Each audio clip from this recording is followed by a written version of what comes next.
SIR অর্থাৎ special intensive revision, আপনারা সকলে জানেন খুব তাড়াতাড়ি কিন্তু আমাদের ওয়েস্ট বেঙ্গলে এই এসআইআর শুরু হতে চলেছে এবং এসআইআর নিয়ে কিন্তু একটা সুন্দর খুশির খবর চলে এসেছে। আমি প্রতিনিয়ত আপনাদের জন্য এসআইআর নিয়ে ভিডিও বানিয়ে আসছি, আর আজকেও কিন্তু একটা ভালো খবর আপনাদের দিব। অনেকেই বলছিলেন দাদা আমাদের এই ডকুমেন্ট নেই, ওই ডকুমেন্ট নেই, বা আমাদের 2002 সালের ভোটার লিস্টে নাম নেই, তো সেক্ষেত্রে আমরা কিভাবে কি করতে পারি। আজকে কিন্তু একটা অন্যরকম আপডেট রয়েছে, যেটা আগেও দিয়েছিল, আপনারা হয়তো অনেকেই জানেন অনেকেই জানেন না। তো আমি আপনাদের জানাবো আজকে এসআইআর নিয়ে কিন্তু একটা স্বস্তির খবর রয়েছে। সেই স্বস্তির খবরটা কি, বা খুশির খবরটা কি, বা ভালো খবরটা কি, সেটা তো দেখবই।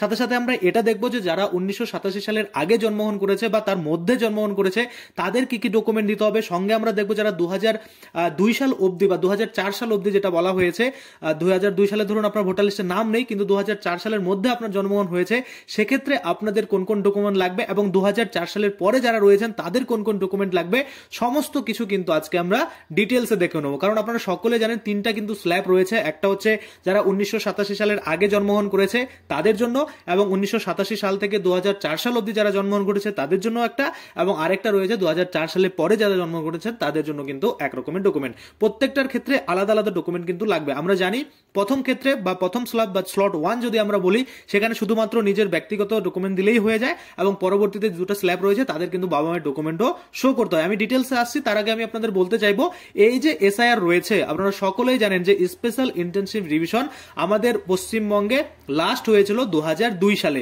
তো সেক্ষেত্রে 2002 সালের লিস্টে যাদের নাম রয়েছে তাদের কিন্তু কোনো রকম টেনশন নেই, কারণ আপনারা সকলেই জানেন যে সেই যে আপনার লিস্টে নাম রয়েছে মানে আপনার কিন্তু ভ্যালিড ভোটার, বা আপনাদের যে ভেরিফিকেশন অলরেডি কিন্তু একবার হয়েছে, যার জন্য আপনাদের কোনো কিছু করতে হবে না। শুধুমাত্র সেই যে ভোটার লিস্ট রয়েছে সেটাকে দেখালেই বা সেটাকে সাবমিট করলেই আপনার নাম, বা এই যে 2025 সালের আপডেটেড যে লিস্ট আসবে, মানে এই যে এসআইআর হওয়ার পরে যে নতুন ভোটার তালিকা আসবে, সেখানে কিন্তু আপনার নাম চলে আসবে। তাহলে প্রবলেম কাদের? প্রবলেম হচ্ছে যাদের 2002 সালের ভোটার লিস্টে নাম নেই, তাহলে তাদের কিন্তু ওই যে 11টা ডকুমেন্ট আমরা বিহারের ক্ষেত্রে দেখেছি, সেটা হয়তো বাংলার ক্ষেত্রেও থাকবে, আরো বাংলার ক্ষেত্রে 1-2টা ডকুমেন্ট অ্যাডও হতে পারে। তো ওই ডকুমেন্টগুলো আপনাদের দিতে হবে। তো এবার আমরা চলে আসি এসআইআর নিয়ে নতুন কি আপডেট আসছে, বা নতুন কি খুশির খবর বা স্বস্তির খবর আমি কেন বলছি সেটাতে। দেখুন, আপনারা সকলেই জানেন এসআইআর এর ক্ষেত্রে যে 11টা ডকুমেন্ট বলেছে সেটা নর্মাল, সবার কাছেই আছে। যদি আপনার কাছে না থাকে তাহলে আপনি কিন্তু সত্যি সত্যি ভারতীয় নন, আপনি হয়তো রোহিঙ্গা বা অনুপ্রবেশকারী রয়েছেন, যার জন্য আপনার কাছে ওই ডকুমেন্টগুলো নেই। আর যাদের কাছে নেই তারা কিন্তু 100% তারা হয়তো ঘুষপেটিয়া যেগুলো হয়ে থাকে, অনেক হয় না, অনেক ব্যাপার থাকে, সেগুলো আমি আর আসছি না, সেই সব ব্যক্তিরা হবে। আর যাদের কাছে 11টা ডকুমেন্ট আছে তারা তো নিজেরা ভেরিফাই করতেই পারবে। আর 2002 সালের ভোটার লিস্টে যদি নাম না থাকে সেক্ষেত্রে আপনারা ভয় পাবেন না। অনেকে ভাবে যে 2002 সালের লিস্টে নাম নেই, আমাদের নাম কি বাতিল হয়ে যাবে? না, কেন বাতিল হবে? সেটা ছাড়াও কিন্তু আরো 11টা ডকুমেন্ট আমরা বিহারের ক্ষেত্রে দেখেছি, বাংলার ক্ষেত্রেও আমরা আরো কিন্তু এরকম 11টা ডকুমেন্ট দেখতে পারি। এবার কথা হচ্ছে এই স্বস্তির খবরটা এটা আগে থেকেই দেওয়া হয়েছিল, আপনারা হয়তো জানেন না, বা আমি এটা নিয়ে ভিডিও বানাইনি। সেটা হচ্ছে যে আপনার ধরুন 2002 সালের যে লিস্ট ওয়েস্ট বেঙ্গলের, সেখানে আপনার নাম নেই, কিন্তু আপনি সেই সময়ে অন্য কোনো রাজ্যে ছিলেন, সে চাকরির সূত্রে হোক, যে কোনো সূত্রে হতে পারে, আপনি পার্মানেন্টলি শিফট হয়ে গেছেন বা কোনো কাজে, যেটাই হোক না কেন, আপনি ধরুন অন্য কোনো রাজ্যে সেই মুহূর্তে আপনার ভোটার লিস্টে নাম ছিল। যেমন 2002 সালে ধরুন আমার ওয়েস্ট বেঙ্গলে, মানে আমার পশ্চিমবঙ্গে ধরুন আমার নাম নেই, কিন্তু 2002 সালে আমি বিহারে ছিলাম, বা 2002 সালে ধরুন আমি অন্য জায়গায় ছিলাম, অন্য কোনো স্টেটে ছিলাম, সেখানে আমার ভোটার লিস্টে নাম তুলিয়েছি, সেক্ষেত্রে কিন্তু সেই যে লিস্ট সেটা যদি আপনি দেন তাহলেও কিন্তু আমরা কোনো রকম ডকুমেন্ট লাগবে না। আর এটা কিন্তু আপডেট ইতিমধ্যে দিয়েছে, এর আগেও হয়তো দিয়েছিল, আমি দেখেও ছিলাম, হয়তো আমি ভিডিও বানাতে ভুলে গেছি, আজকে আপনার ভাবলাম যে বানিয়ে দিই। যে আপনাদের যদি সেই সময় ধরুন ওয়েস্ট বেঙ্গলে আপনি ছিলেন না, আপনি অন্য কোনো স্টেটে ছিলেন, সেই স্টেটে যদি আপনার ভোটার লিস্টে নাম থেকে থাকে তাহলেও কিন্তু আপনারা আপনাদের যে মানে এই যে এসআইআর ভেরিফিকেশন সেটা কিন্তু করতে পারবেন। আমরা অনেক সময় দেখে থাকি অনেকেই রয়েছেন অনেকদিন ধরে দিল্লিতে থাকেন, সেখানেই ধরুন আপনার সমস্ত কিছু বানিয়ে নিয়েছেন, তো সেক্ষেত্রে আপনার যে সেই লিস্ট সেটা থাকলেও কিন্তু হয়ে যাবে। তো এবার আপনারা ভাবছেন যে আপনারা 2002 সালের লিস্ট যদি থাকে সেক্ষেত্রে আপনারা বেঁচে গেলেন, কিন্তু যাদের থাকবে না 2002 সালের লিস্টে তাদের কি মানে কি ডকুমেন্ট দিতে হতে পারে। এবার আমরা চলে আসি 1987 সালের মধ্যে যদি আপনার জন্মগ্রহণ হয়ে থাকে তাহলে কিন্তু আপনার যে কোনো একটা ডকুমেন্ট কিন্তু দিতে হবে। টোটাল কতগুলো ডকুমেন্টস রয়েছে? আমরা বিহারের ক্ষেত্রে 11টা দেখেছি, বাংলার ক্ষেত্রেও আশা করা যাচ্ছে 11-12টার মতো কিন্তু থাকবে। তাহলে ওখান থেকে যে কোনো একটা ডকুমেন্ট আপনাদের দিতে হবে। এবার স্লট 2-তে আমরা চলে আসি, যেটা হচ্ছে 1987 সাল থেকে 2004 সাল অবধি যেসব ব্যক্তিদের জন্মগ্রহণ হয়েছে সেই সব ভোটারদের কিন্তু কি করতে হবে, নিজের তো একটা ডকুমেন্ট দিতেই হবে আইডেন্টিটি প্রুফ হিসাবে, আবার সাথে কিন্তু বাবা অথবা মায়ের যে কোনো একজনের ডকুমেন্ট কিন্তু দিতে হবে। তাহলে হয়ে গেল এটা স্লট 2। এবার স্লট 3 যদি আমরা চলে আসি, যেটা হচ্ছে 2004 সালে যাদের জন্মগ্রহণ হয়েছে তাদের ক্ষেত্রে কিন্তু 3টা ডকুমেন্ট লাগবে। একটা হচ্ছে নিজের সেলফ একটা ডকুমেন্ট তো লাগবেই, এবং সাথে বাবা এবং মায়ের দুইজনের ক্ষেত্রেই কিন্তু এই যে ডকুমেন্ট সেটা কিন্তু লাগবে। অর্থাৎ আপনার বাবারও ডকুমেন্ট লাগবে, আপনার মায়েরও ডকুমেন্ট লাগবে। কাদের ক্ষেত্রে?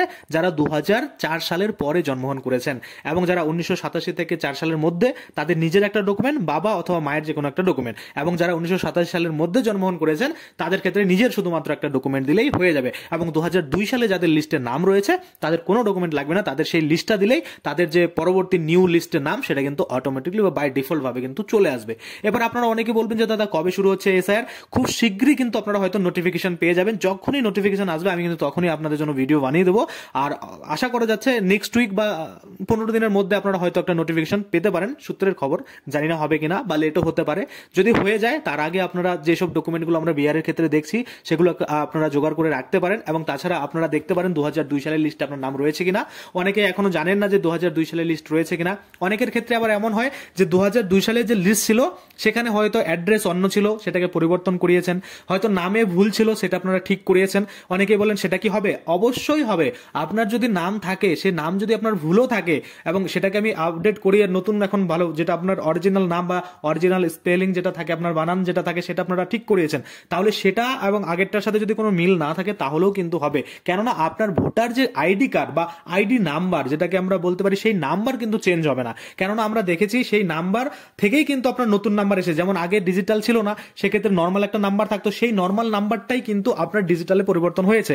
সেক্ষেত্রে আপনার এখনকার যে ডিজিটাল নাম্বার সেটা ধরেই কিন্তু আপনার যে পুরনো নন ডিজিটাল নাম্বার ছিল সেটাকে কিন্তু বের করা যাবে। অর্থাৎ আপনার নাম যদি পরিবর্তন করেন, অ্যাড্রেস যদি পরিবর্তন করেন, কোনো রকম যদি আপনারা আপনাদের কার্ডে আপডেট করিয়ে থাকেন, সেক্ষেত্রে আপনাদের হবে কিনা, বা ধরুন মিডিল নাম ছিল আপনারা সেটা কেটে বাদ দিয়েছেন, তো সেক্ষেত্রে কোনো প্রবলেম নেই। আপনার ভোটার কার্ড যদি নাম্বারটা যদি আপনার কাছে থাকে সেটা দিয়ে কিন্তু মানে জাজ হয়ে যাবে যে 2002 সালে আপনার লিস্টে নাম ছিল কিনা।